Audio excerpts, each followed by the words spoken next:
Set function.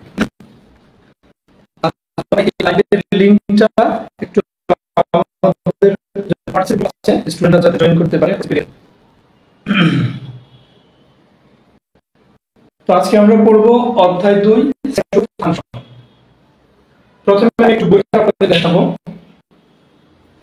একটু বইটা দেখাই আপনাদের। আজকে হচ্ছে বোর্ডটা আসলে ওই শর্ট টাইমে ক্লাস নিচ্ছি, তো বোর্ডটা ওইরকম ভাবে সাজাতে পারি নাই। নেক্সট ক্লাসে বোর্ডটা যাতে সোজা থাকে সেটা আমি দেখব ইনশাআল্লাহ। আজকে আমরা পড়ব উন্মুক্ত বিশ্ববিদ্যালয়ের এসএসসি প্রোগ্রামের গণিত। ঠিক আছে, এসএসসি প্রোগ্রামের গণিত। এখানে দেখেন সূচিপত্র আছে শুরুতেই। এই সূচিপত্রের মধ্যে ইউনিট 1 হচ্ছে বাস্তব সংখ্যা, এটা থেকে প্রশ্ন আসে না। একটা প্রশ্ন আসে √3 মূলদ সংখ্যা, অমূলদ সংখ্যা। এগুলো আমরা পরে শিখবো, এগুলো একটু কঠিন, তো আগে সহজ থেকে শুরু করি।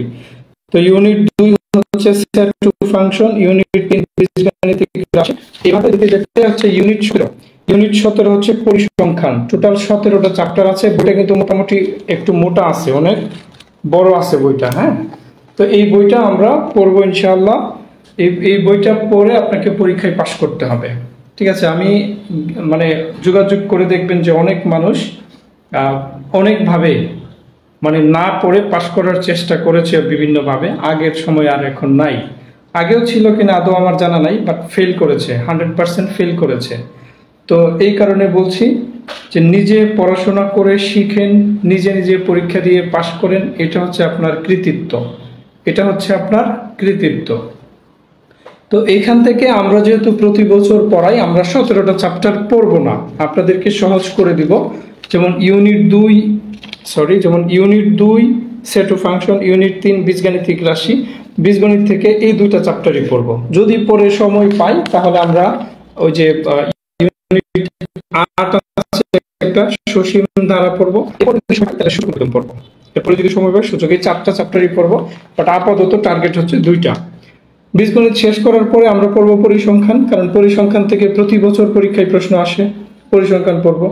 এরপরে আমরা পড়বো ত্রিকোণমিতি, ত্রিকোণমিতি থেকে প্রতি বছর পরীক্ষায় প্রশ্ন আসে। এরপর আমরা পড়বো জ্যামিতি, যেটা হচ্ছে বৃত্ত আছে, ব্যবহারিক জ্যামিতি আছে, এগুলা কয়েকটা 2টা চ্যাপ্টার জ্যামিতি পড়বো। তাহলে 2টা জ্যামিতি, 2টা বীজগণিত, কয়টা গেল? 4টা। 2টা ত্রিকোণমিতি, 6টা। পরিসংখ্যান একটা, 7টা। এই 7টা চ্যাপ্টার পড়বো। এরপরে যদি সময় পাই আরো 2টা চ্যাপ্টার পড়বো। 17টা চ্যাপ্টার হচ্ছে টোটাল 8 থেকে 10টা চ্যাপ্টার পড়বো। এগুলোর ভিতর থেকে পরীক্ষায় সব আসবে। তো আমি আপনাদের কিভাবে পড়াবো একটু ফলো করবেন। এইভাবে পড়লে আপনারা পরীক্ষায় পারবেন কিনা নিজেরাই স্যাটিসফাইড হবেন আজকে ইনশাআল্লাহ। তাহলে আজকের ক্লাসটা আমরা শুরু করি। শুরু করার আগে আমি যে কোর্সটা আপনাদের জন্য শুরু করেছি এই বিষয়ে একটু বলি। আপনাদের জন্য আমি এই বাংলাদেশ উন্মুক্ত বিশ্ববিদ্যালয়ের এসএসসি প্রোগ্রামের গণিত এই বিষয় নিয়ে একটা কোর্স চালু করেছি আজকে থেকে। আপনারা যদি সাথে থাকেন, আমি যদি আপনাদের কিছু শেখাতে সক্ষম হয়ে থাকি, তাহলে পরীক্ষা অবধি এই কোর্সটা চলবে ইনশাআল্লাহ। পরীক্ষা অবধি এই কোর্সটা চলবে। শুরু করেছি এইভাবে যে সপ্তাহে একটা ক্লাস হবে, একটা ক্লাস নিচ্ছি, আবার আগামী শুক্রবারে একটা ক্লাস হবে। এইভাবে আপাতত আমাদের এই যে 5-6 জন ক্লাস, তো স্টুডেন্ট জড়ো হোক, স্টুডেন্ট অনেক হইলে পরবর্তীতে ক্লাসের সংখ্যা আরো বাড়াই দেওয়া যাবে। ঠিক আছে, তো যেটা বলছিলাম, আপাতত সপ্তাহে একটা করে ক্লাস নিচ্ছি। আপনারা প্রতি মাসে সম্মানী দিবেন 120 টাকা। 120 টাকা কিন্তু খুব, এক মাসে খুব বেশি টাকা না। তো 120 টাকা সম্মানী দিবেন। এটা হচ্ছে শিক্ষককে আপনারা উৎসাহিত করবেন সম্মানী দিয়ে। ঠিক আছে, আর হচ্ছে সবাই অনেক অনেক স্টুডেন্ট এই গ্রুপে অ্যাড করে দিবেন, আমাদের এই ব্যাচে অ্যাড করে দিবেন। আর আমি আপনাদের কিভাবে পড়াবো, আপনারা পরীক্ষায় প্রশ্ন কমন পাবেন কিনা সেটা আজকেই বুঝতে পারবেন, তাহলে চলেন পড়ানোর সিস্টেমটা আমরা একটু বুঝে নেই। তাহলে আজকে আমরা পড়তেছি আপনাদের বই থেকে অধ্যায় 2 সেট ও ফাংশন। আমি যদি একটু বইয়ের সূচিপত্রটা দেখাই, এই যে এখানে আছে ইউনিট 2 সেট ও ফাংশন, দেখা যাচ্ছে তো? ইউনিট 2 সেট ও ফাংশন। তো পার্ট 1 এ আছে সেট ও উপসেট। পার্ট 1 হচ্ছে কি? সেট ও উপসেট। তার মানে ফার্স্টে আমাদের শিখতে হবে সেট জিনিসটা কি। সেট জিনিসটা কি? আচ্ছা, সেট বলতে আমি এক কথায় বোঝাই আপনাকে। সেট বলতে আমি যা বুঝি সেটা হচ্ছে, এই যে আপনি ক্লাস 9ম শ্রেণীতে ভর্তি হয়েছেন, ভর্তি হওয়ার পর আপনি 6 থেকে 7টা বই পেয়েছেন। তো এই 6 থেকে 7টা বই হচ্ছে আপনার নবম শ্রেণীর বইয়ের সেট। আবার আপনি যখন ক্লাস 10-এ উঠবেন আবার নতুন নতুন আরো 6 থেকে 7টা বই পাবেন। ওই 6 থেকে 7টা বই মিলে হবে দশম শ্রেণীর বইয়ের সেট। আপনি ক্লাস 8-এ পড়েছেন, 8-এর যে 10টা প্যারাগ্রাফ এই সবগুলো বই মিলে অষ্টম শ্রেণীর বইয়ের সেট। তারপরে বোঝা গেল সেট হইতে গেলে কিছু করতে হচ্ছে, বাংলা আমরা যদি ইংরেজি লেটারকে একসাথে করি যেমন এ বি সি ডি, তাহলে ইংরেজি লেটারকে আমরা পাশাপাশি লিখলাম, তখন হয়ে গেল ইংরেজি লেটারের সেট, ইংরেজি অক্ষরের সেট। যদি বাংলায় লিখি ক খ গ ঘ ও, তাহলে বাংলা অক্ষরের সেট। তার মানে যা একসাথে করতেছি। যদি আপনি ডিনার সেট, আপনার সোফা সেট, একটা সোফা সেট তো বুঝতেছেন, মানে 3 জনে বসার থাকে, আবার 2 জনে বসার থাকে, 1 জনে বসার থাকে। তো এই টোটাল জিনিসগুলো মিলে হচ্ছে একটা সোফা সেট। তার মানে বস্তু জগতে সুনির্দিষ্ট বস্তুর সংগ্রহকে সেট বলে। বস্তু জগতে সুনির্দিষ্ট বস্তুর সংগ্রহকে সেট বলে। সুনির্দিষ্ট কেন হলো? যদি হয় সেটা ইংরেজি অক্ষর তাহলে এবিসিডি হবে, যদি হয় বাংলা অক্ষর ক খ হবে, যদি হয় বইয়ের সেট তাহলে বাংলা ইংরেজি গণিত ইসলাম শিক্ষা বইয়ের নাম হবে, যদি হয় ক্লাস সেট তাহলে সোফার জিনিসপত্র হবে, যদি হয় যে ডিনার সেট তাহলে ডিনার সেটের যে জিনিসপত্র সেই জিনিসপত্রগুলো হবে, সেখানে এবিসিডি হবে না। তার মানে বস্তু জগতের সুনির্দিষ্ট সংগ্রহকে সেট বলে। এখন সেট, এই যে সেট দন্ত শিকার সেট, এই সেট জিনিসটা কি, গণিতের সেটকে কিভাবে প্রকাশ করে এই জিনিসটা বোঝার চেষ্টা করেন। তাহলে গণিতে বলতেছে সেট হইতে গেলে আপনাকে এটাকে দ্বিতীয় বন্ধনীর ভিতরে রাখতে হবে। সেট হইতে গেলে এই যে ভিতরের যে অক্ষরগুলো, ভিতরের যে উপাদানগুলো, সেই উপাদানগুলোকে দ্বিতীয় বন্ধনীর ভিতরে রাখতে হবে। এটা হলো একটা সেট।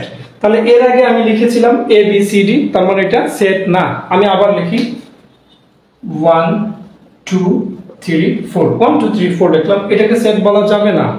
এটা সেট না, এটা হচ্ছে ক্রমিক সংখ্যা 1 2 3 4, এটা হচ্ছে সংখ্যা, এটা সেট না।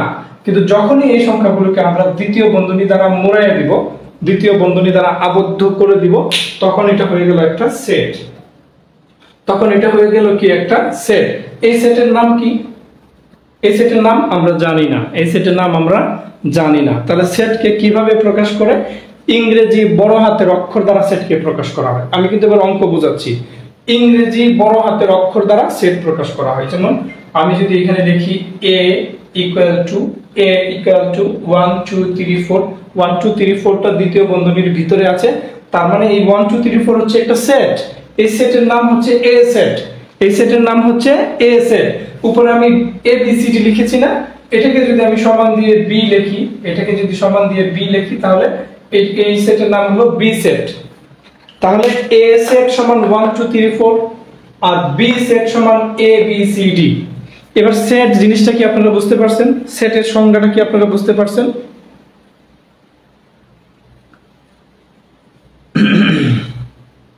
আমার কথা কি এখনো বোঝা যাচ্ছে না? হ্যাঁ, স্লো কানেকশন লেখা আসছে আমার এখানে, স্লো কানেকশন। আচ্ছা, আজকের ক্লাসটা করেন। আমি আসলে এই বাসাটা চেঞ্জ করে নিয়েছি, তো আগামী ক্লাস থেকে আমরা অন্য কোথাও ক্লাস করব, নেটে সমস্যা হবে না। আমার কথা কি মোটেও বোঝা গেছে না? আপনারা কি একটু কমেন্ট করে জানাবেন এই পর্যন্ত যতটুকু পড়াইছি বুঝছেন কিনা। এই পর্যন্ত যতটুকু পড়াইছি আপনারা বুঝেছেন কিনা একটু কমেন্ট করে জানাবেন প্লিজ। আচ্ছা, তাহলে সেট কাকে বলে এই সংজ্ঞাটা বইয়ে লেখা আছে, আমি আবার বলে দিচ্ছি সেট কাকে বলে। বস্তু জগতের সুনির্দিষ্ট বস্তুর সংগ্রহকে সেট বলে।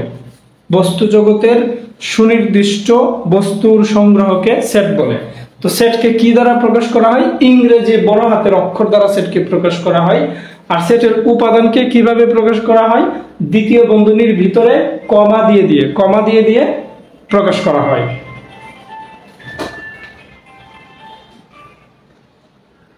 ক্লাস নিচ্ছি, এই ক্লাসের মাঝখানে ফোন দেওয়া হবে, ঠিক আছে? রাইট, বলছি না ক্লাস করব।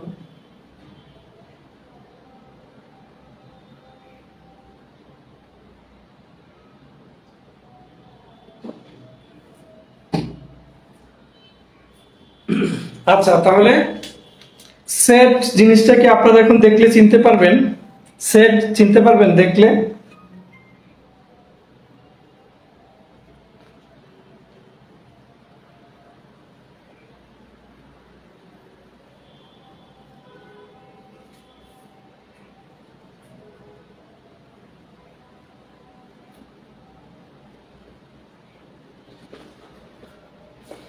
ঠিক আছে, আমরা তাহলে সামনে বাড়ি। হ্যাঁ, আমরা সামনে বাড়ি। তাহলে বলতেছে এগুলো হচ্ছে সেটের উপাদান, এটা হলো সেটের নাম এ, আর এই ভিতরের এগুলো হচ্ছে সেটের উপাদান। এখন 1 2 3 4 যে এ সেটের উপাদান সেটা কিভাবে বোঝাবো? যদি আমি এখানে এইভাবে লিখি এ ইকুয়াল টু হবে না, বিলংস টু হবে। কি হবে? আগে একটা গ্রিক প্রতীক চিনাই আপনাদেরকে, গ্রিক প্রতীক, সেটা হচ্ছে ই এর মতো, এই যে ই এর মতো, এটার নাম হচ্ছে বিলংস টু। এটার নাম কি?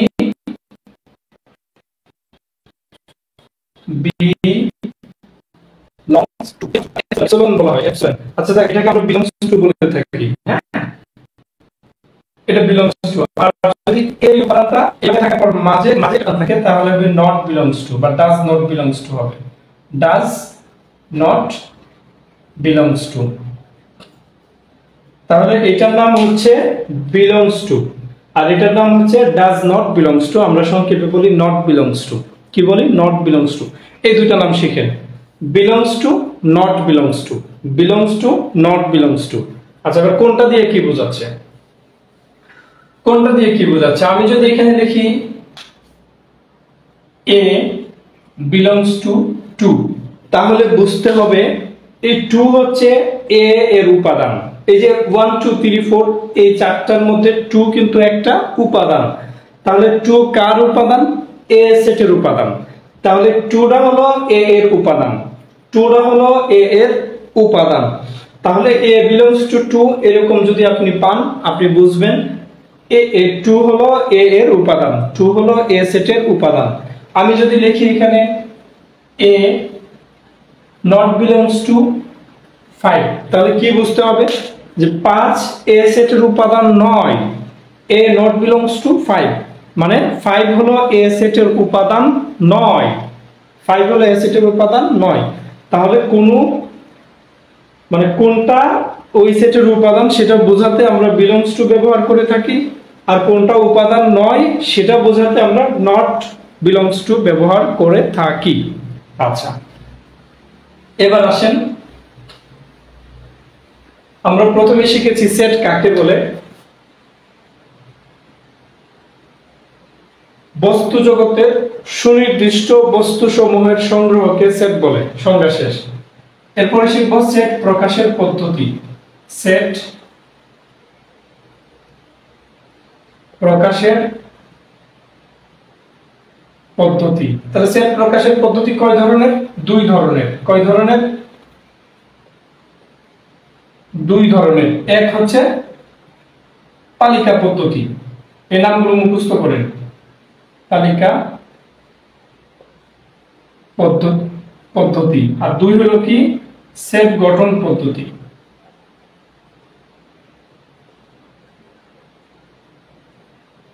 আচ্ছা, এবার দেখেন পরীক্ষার জন্য পড়াটা কিভাবে শিখবেন। এখানে আমরা কি লিখলাম? সেট প্রকাশের পদ্ধতি। তাহলে সেট প্রকাশের পদ্ধতি কয় ধরনের? দুই ধরনের। যদি পরীক্ষায় প্রশ্ন আসে, এমসিকিউ যদি আসে, সেট প্রকাশের পদ্ধতি কয় ধরনের, এবার অপশন থাকবে এরকম, ক দুই ধরনের, আচ্ছা দুই ধরনের লিখি না, দুই ধরনের, খ তিন ধরনের, গ চার ধরনের, ঘ পাঁচ ধরনের। ঠিক আছে, পাঁচ ধরনের। এইভাবে পরীক্ষায় অপশনগুলো থাকবে। তাহলে এবার দেখেন, আমি পরীক্ষায় প্রশ্ন আসলে কিভাবে পারবেন শিখাই দিচ্ছি। যদি পরীক্ষায় প্রশ্ন আসে সেট প্রকাশের পদ্ধতি কত ধরনের, বা সেটকে কয়ভাবে প্রকাশ করা যায়, সেটকে কয়ভাবে প্রকাশ করা যায় যে কথা, সেট প্রকাশের পদ্ধতি কয় ধরনের, একই কথা। প্রশ্ন ঘুরাই আসতে পারে।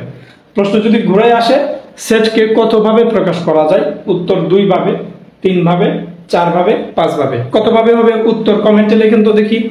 সেটকে কতভাবে প্রকাশ করা যায় উত্তর কমেন্টে লেখেন দেখি, কমেন্টে লেখেন, সবাই কমেন্টে লেখেন। সেটকে কতভাবে প্রকাশ করা যায়? সেটকে কতভাবে প্রকাশ করা যায় সবাই কমেন্টে লেখেন, যারা ক্লাসে আছেন দেখি মনোযোগ আছে কিনা। এখানে সাকিব আসছে কেন? সাকিব তুমি এখানে কেন আসছো? তুমি এখানে এখানে অঙ্ক পড়ানো হচ্ছে, তুমি এখানে কেন আসছো বলো? আমার গণিতের স্টুডেন্টরা কি আছে এখানে? যদি থাকে তাহলে সেটকে কতভাবে প্রকাশ করা যায় লেখেন আপনারা। এই যে মুস্তফা কামাল লিখেছে 2 ভাবে। সাকিব লেখার দরকার নাই ভাই, সুমাইয়া 2 ভাগে। তাহলে আপনারা কিন্তু এবার একটা এমসিকিউ কমন পাইছেন পরীক্ষায়, এই যে একটা এমসিকিউ কমন পাইছেন। এইভাবেই আমি আপনাদের প্রশ্নগুলো শেখাবো। আশা করছি আপনারা যদি শিখেন পরীক্ষায় প্রশ্ন কমন পাবেন ইনশাআল্লাহ। তো সেটকে কতভাবে প্রকাশ করা যায়? 2 ভাবে প্রকাশ করা যায়। উত্তর হলো এটা, উত্তর হলো এটা। এইভাবে আমি প্রত্যেকটা প্রশ্ন ধরে ধরে পড়াবো। তো গেল আমাদের সেট প্রকাশের পদ্ধতি 2 ধরনের। কি কি নাম? একটা হচ্ছে তালিকা পদ্ধতি আর একটা হলো সেট গঠন পদ্ধতি। এবার তালিকা পদ্ধতি কাকে বলে? তালিকা পদ্ধতি কাকে বলে মুখে বলে দিচ্ছি, বইয়ে লেখা আছে। হ্যাঁ, তালিকা পদ্ধতি কাকে বলে? যে পদ্ধতিতে সেটের উপাদানগুলোকে দ্বিতীয় বন্ধনীর ভিতরে আবদ্ধ করা হয় তাকে সেট গঠন পদ্ধতি বলে। এক্ষেত্রে একাধিক উপাদান হলে প্রত্যেকটা উপাদানের মাঝখানে কমা ব্যবহৃত হয়। কি ব্যবহৃত হয়? কমা ব্যবহৃত হয়। যেমন ওই যে একটু আগে লিখলাম না, a সমান 1 2 3 4, এটাই হচ্ছে সেট তালিকা পদ্ধতি। a সমান কি হবে? 1 2 3 4 এইভাবে। তাহলে এটা হলো কি পদ্ধতি? তালিকা পদ্ধতি। তো তালিকা পদ্ধতি কাকে বলে? যে পদ্ধতিতে সেটের উপাদানগুলোকে সুনির্দিষ্টভাবে দ্বিতীয় বন্ধনী দ্বারা আবদ্ধ করা হয় তাকে তালিকা পদ্ধতি বলে। এই পদ্ধতিতে সেটের একাধিক উপাদান থাকলে প্রত্যেকটা উপাদানের মাঝখানে কমা চিহ্ন ব্যবহৃত হবে। কি চিহ্ন? কমা চিহ্ন ব্যবহৃত হবে। এই হয়ে গেল তালিকা পদ্ধতির সংজ্ঞা। দেখছেন একদম মানে মনে হচ্ছে আমি মুখস্থ বলতেছি, আসলে না, আমি কিন্তু বাইরে থেকে এসে মোবাইলটা চার্জে লাগাই আপনাদের সাথে ফোনে কথা বলছি। এবং আমার এই এই এই চ্যাপ্টারটা গত ব্যাচে পড়াইছিলাম, এরপর আর পড়াই হয়েছে না, আর ধরাই হয়েছে না এই চ্যাপ্টারটা। গত ব্যাচে পড়ানোর পরে তাদের তো গত কিবারের পরে রেজাল্ট দিলে 21 তারিখ মনে হচ্ছে। যাই হোক, গত রেজাল্ট দিল, রেজাল্ট দেওয়ার পরে আমি সিদ্ধান্ত নিচ্ছি আপনাদের পড়াবো, আর আজকে আপনাদের ক্লাস করাচ্ছি। তার মানে এই বিষয়গুলো আমার মাথায় এমন ভাবে ঢুকেছে আমি এগুলো আর কখনোই ভুলি না। আপনারাও একটু চেষ্টা করলে পারবেন। এই উদাহরণটার সাথে মিলাইয়া সংজ্ঞাটা পড়েন, আপনি পারবেন। তাহলে কিভাবে পড়বেন? যে পদ্ধতি, তালিকা পদ্ধতি কাকে বলে? যে পদ্ধতিতে সেটের উপাদানগুলোকে সুনির্দিষ্টভাবে কি 1 2 3 4 এগুলো সংখ্যা আছে, কোটি কোটি সংখ্যা আছে, কিন্তু এই সেটে হচ্ছে মাত্র 1 থেকে 4 পর্যন্ত। 1 থেকে 4 পর্যন্ত এটাকে সুনির্দিষ্ট করে দেওয়া হয়েছে। এটাকে সুনির্দিষ্ট করে দেওয়া হয়েছে। তার মানে যে পদ্ধতিতে সেটের উপাদানগুলোকে সুনির্দিষ্টভাবে দ্বিতীয় বন্ধনী দ্বারা আবদ্ধ করা হয় তাকে তালিকা পদ্ধতি বলে। এই পদ্ধতিতে সেটের একাধিক উপাদান থাকলে প্রত্যেকটা উপাদানের মাঝখানে কমা চিহ্ন ব্যবহৃত হবে। শেষ, কমা চিহ্ন ব্যবহৃত হবে। এই হলো তালিকা পদ্ধতি। তালিকা পদ্ধতির পরে হলো কি? সেট গঠন পদ্ধতি। এটা আপনাদের বইয়ের কত পৃষ্ঠা আছে আমি বলে দিই। পৃষ্ঠা হচ্ছে 14। পৃষ্ঠা হচ্ছে কত? 14। আজকে আমরা খুব বেশি পড়বো না, এই তালিকা পদ্ধতি আর সেট গঠন পদ্ধতি এতটুকুই পড়বো। হ্যাঁ, তাহলে এটা হচ্ছে আপনাদের বইয়ের 14। আপনারা এই ক্লাসটার পরে 14 নম্বর পৃষ্ঠা পুরোটা রিডিং করবেন, পুরো পৃষ্ঠাটা রিডিং করবেন, দেখবেন আমি যা পড়াইছি সব আপনাদের বইয়ে লেখা আছে এবং আপনারা পারতেছেন। ঠিক আছে, দেখবেন।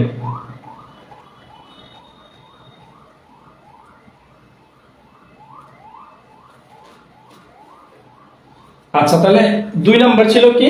সেট গঠন পদ্ধতি। তাহলে সেট গঠন পদ্ধতিটা কিরকম হয় আমরা একটু দেখি। সেট গঠন পদ্ধতিটা কিরকম হয় একটু দেখি। 2 সেট গঠন পদ্ধতি। আচ্ছা, সেট গঠন পদ্ধতি এবার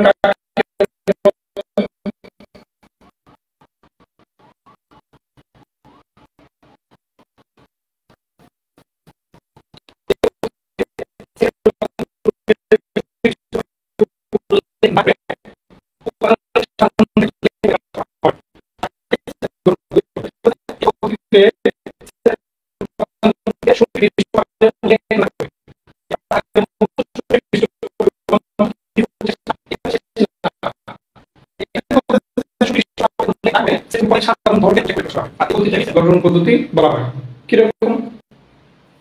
যেমন আমি যদি লিখি এখানে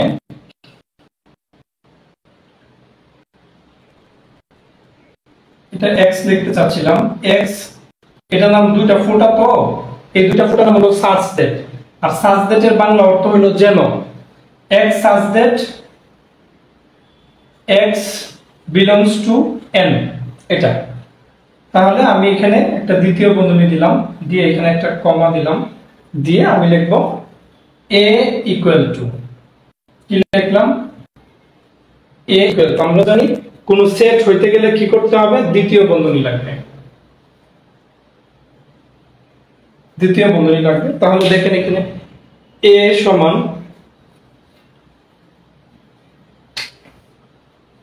আচ্ছা এটা দিলাম b সমান x such that x belongs to n, দিয়ে আমি দিলাম 1 3 5 7 ডট ডট ডট ডট এভাবে চলতেছে। তাহলে এটা দিয়ে বোঝাচ্ছে x হলো এই b সেটের উপাদান, x টা হলো b সেটের উপাদান, এবং এই উপাদানটা হলো n, n মানে ন্যাচারাল নাম্বার, মানে স্বাভাবিক সংখ্যা, n মানে হলো স্বাভাবিক সংখ্যা। এরপরে কমা দিয়ে বলতেছে 1 3 5 7 ডট ডট ডট ডট, তার মানে কি বোঝাচ্ছে 1 3 5 7 প্রত্যেকটা সংখ্যাই বিজোড় সংখ্যা, এবং এই সংখ্যাগুলো চলতেছে, কোথায় গিয়ে শেষ তা আমরা জানি না, এটা অসীম, এটা অসীম, কোথায় গিয়ে শেষ আমরা জানি না। যদি এখানে ডট ডট না থাকতো তাহলে আমরা বুঝতাম 1 থেকে 7 পর্যন্ত সুনির্দিষ্ট, কিন্তু সেট গঠন পদ্ধতিতে বলতেছে এটা সুনির্দিষ্ট না, এটা সুনির্দিষ্ট না, এটা সাধারণ ধর্মের উল্লেখ। সাধারণ ধর্মের উল্লেখ কি, এইগুলো হবে স্বাভাবিক সংখ্যা এবং এগুলো হবে বেজোড় সংখ্যা, এই হলো স্বাভাবিক ধর্মের উল্লেখ। আমি যদি এখানে লিখি যে 2 4 6 8 10 ডট ডট ডট, তাহলে এখানেও সাধারণ ধর্মের উল্লেখ, এখানে প্রত্যেকটা হলো 2 এর গুণিতক, প্রত্যেকটা 2 দিয়ে ভাগ যায়, 2 4 6 8 10, প্রত্যেকটা 2 এর গুণিতক, প্রত্যেকটা 2 দিয়ে ভাগ যায়। তাহলে এই যে প্রত্যেকটা সংখ্যা 2 এর গুণিতক, এটা হচ্ছে এই সংখ্যাগুলোর সাধারণ ধর্ম, আর এগুলো যে বিজোড় সংখ্যা এটা হচ্ছে স্বাভাবিক সাধারণ ধর্ম। তাহলে সেট গঠন পদ্ধতিটাকে এইভাবে প্রকাশ করা হয়, তাহলে সেট গঠন পদ্ধতিটাকে এইভাবে প্রকাশ করা হয়, আর তালিকা পদ্ধতিটাকে কিভাবে প্রকাশ করে, এইভাবে প্রকাশ করে, a b c d শেষ, এইভাবে প্রকাশ করে। তাহলে এই হলো তালিকা পদ্ধতি, এই হলো সেট গঠন পদ্ধতি। এবার পরীক্ষায় যদি প্রশ্ন আসে,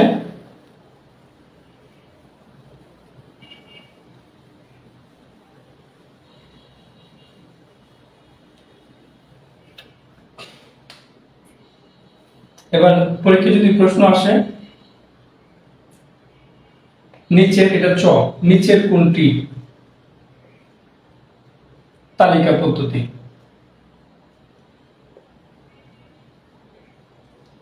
এই যে এটা প্রশ্ন, হ্যাঁ ধরেন এটা প্রশ্ন।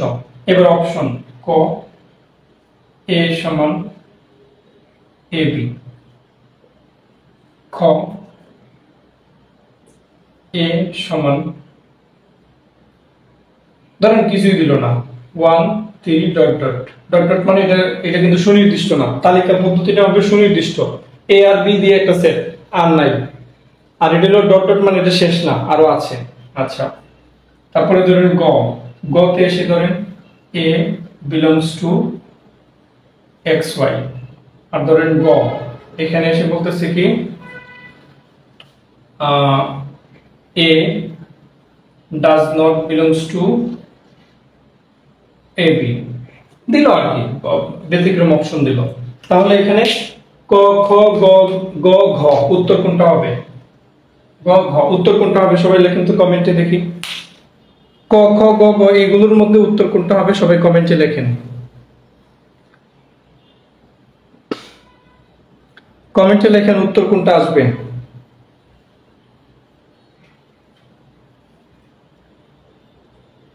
উত্তর ক সুমাইয়া ইসলাম দিয়েছে, এই যে পেরেছে, এইগুলো এমসিকিউ, এমসিকিউ গুলো এরকমই আসবে। হ্যাঁ, নিচের কোনটি তালিকা পদ্ধতি, এই যে a সমান ab, এটা সুনির্দিষ্টভাবে প্রকাশ করা হয়েছে, এই কারণে এটাই হচ্ছে তালিকা পদ্ধতি। আচ্ছা, এইবার আরেকটা প্রশ্ন আমরা শিখবো, শিখে আজকের ক্লাস শেষ। আরেকটা প্রশ্ন শিখবো, সেট গঠন থেকে তালিকা পদ্ধতিতে নেওয়া। আচ্ছা, আপনাদের বইয়ে যে উদাহরণ 1 আছে, উদাহরণ 1টা আমি করব আর উদাহরণ 2টা আপনাদের বাড়ির কাছে থাকবে, একদম সমাধান করা আছে। হ্যাঁ, উদাহরণ 1টা আমি করব আর উদাহরণ 2টা আপনারা করবেন। হ্যাঁ, দেখেন উদাহরণ 1 বইয়ে লেখা আছে এখানে, এই যে এটা উদাহরণ 1 লেখা আছে যে উদাহরণ 1 a সমান 5, 10, 15, 20, 25 সেটটিকে সেট গঠন পদ্ধতিতে প্রকাশ করুন। তাহলে এই সেটের উপাদান সমূহ 5, 10, 15, 20, 25 প্রত্যেকটা উপাদান 5 দ্বারা বিভাজ্য, অর্থাৎ 5 এর গুণিতক এবং 25 এর বড় নয়। তাহলে a সমান x যেন x 5 এর গুণিতক এবং 0 থেকে বড়, 25 থেকে ছোট। আচ্ছা, এটা বোঝাচ্ছি আমি। তাহলে উদাহরণটা লিখে নিন, না লিখলে আপনারা বুঝতে পারবেন না। উদাহরণ 1,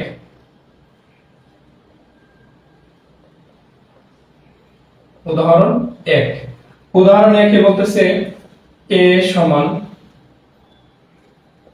5, 10, 15, 20, 25।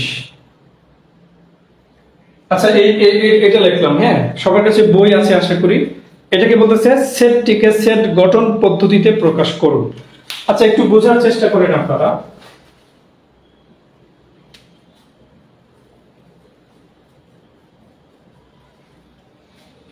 এখানে একটু বোঝার চেষ্টা করেন। a সমান 5, 10, 15, 20, 25 গিয়ে শেষ, দ্বিতীয় বন্ধনী দিয়ে ক্লোজ করা হয়েছে, দ্বিতীয় বন্ধনী দিয়ে আবদ্ধ করা হয়েছে। এটা কি সেট? একটু কমেন্ট করেন তো, এটা কি সেট? এটা কি তালিকা পদ্ধতি নাকি সেট গঠন পদ্ধতি? একটু লেখেন।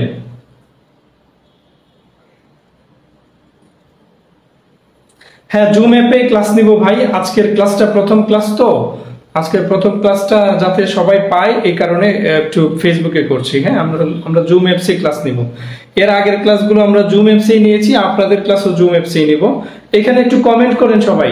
a সমান এই যে সেট, এটা কি সেট বলেন? এটা কি সেট গঠন পদ্ধতি নাকি তালিকা পদ্ধতি? এটা কোন পদ্ধতি বলেন? একটু বলেন, এটা কোন পদ্ধতি?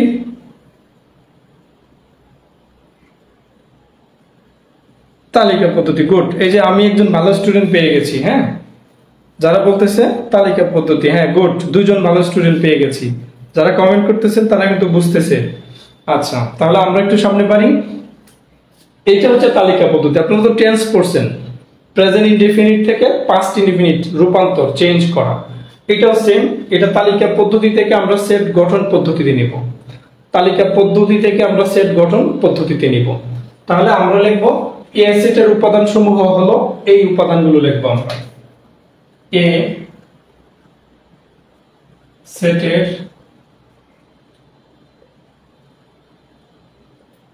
উপাদান সমূহ হলো কত কত? 5, 10, 15, 20, 25 এই হলো উপাদানগুলো। তাহলে আমরা প্রথমে লিখলাম কি এ সেটের উপাদান সমূহ হলো 5, 10, 15, 20, 25। এখানে প্রত্যেকটা উপাদান প্রত্যেকটা 5 দিয়ে ভাগ যায় না? 5, 10 মানে 5 একে 5, 5 দুগুণে 10, 3 5 15, 4 5 20, 5 5 25 প্রত্যেকটাকে 5 দিয়ে ভাগ যায়। এখানে প্রত্যেকটা উপাদান 5 দ্বারা বিভাজ্য, প্রত্যেকটা উপাদান 5 দ্বারা বিভাজ্য। এখানে প্রত্যেকটা উপাদান 5 দ্বারা বিভাজ্য, অর্থাৎ 5 এর গুণিতক, অর্থাৎ 5 এর গুণিতক এবং কত? 25 এর বড় নয়, এবং 25 এর বড় নয়। এই কথাটা আমরা লিখে দিলাম। সুতরাং নির্ণয় সেট এবার কি সেট হবে? এটা এ সেট না? এ ইকুয়াল টু একটা দ্বিতীয় বন্ধনী হবে। এই প্রত্যেকটা উপাদানকে আমরা x ধরবো। x কি ধরবো? x ধরে সাজদেট দিব। সাজদেট x সাজদেট x, 5 মানে x সাজদেট দিয়ে বোঝাচ্ছে কি? যেন x যেন x সাজদেট দিয়ে বোঝাচ্ছে যে x যেন x 5 এর গুণিতক। কি লিখতে হবে? x 5 এর গুণিতক এবং লিখতে হবে। এবং কত থেকে বড়? 5 সংখ্যাটা হলো 0 থেকে বড়। শূন্য থেকে বড়, তাহলে এই দিকে সাইন দিতে হবে শূন্য থেকে বড়, এক্সটা হবে মাঝখানে, আর কত থেকে ছোট, 25 থেকে ছোট বা 25 এর সমান, তাহলে দিতে হবে এইভাবে, এই বন্ধনী ক্লোজ। এটা হলো আনসার। এই মেইন উত্তর হলো এই অংশটুকু। তাহলে এখানে ওই যে আমি বললাম উপাদানগুলোকে আমি মনে মনে x ধরে নিলাম, x উপাদানগুলোকে মনে মনে x ধরে নিলাম। x ধরে নেওয়াতে কি হলো, x টা হলো 5 এর গুণিতক, এবং ওই যে সংক্ষেপে প্রকাশ করতে হবে। এবার সংক্ষেপে প্রকাশ করতে হবে। এই x এর মান হলো শূন্য থেকে বড়, শূন্য থেকে বড় 5 এর গুণিতক হবে কিন্তু শূন্য থেকে বড়, তাহলে 5 এর গুণিতক প্রথম সংখ্যাটাই তো 5, শূন্য থেকে বড় প্রথম সংখ্যাটাই হবে 5। আর কত থেকে ছোট, 25 থেকে ছোট হবে অথবা 25 এর সমান হবে। সমান বোঝানোর জন্য এই চিহ্নটা দেওয়া হচ্ছে, সমান বোঝানোর জন্য এই চিহ্নটা দেওয়া হচ্ছে। আবার আপনি চাইলে এখানে শূন্য না দিয়ে 5 দিতে পারেন, তাহলে কি হবে 5 থেকে বড় অথবা 5 এর সমান, নিচে এই সাইনটা দিতে হবে। তাহলে x টা হবে 5 এর সমান অথবা 5 থেকে বড়, 25 এর সমান, 25 থেকে ছোট।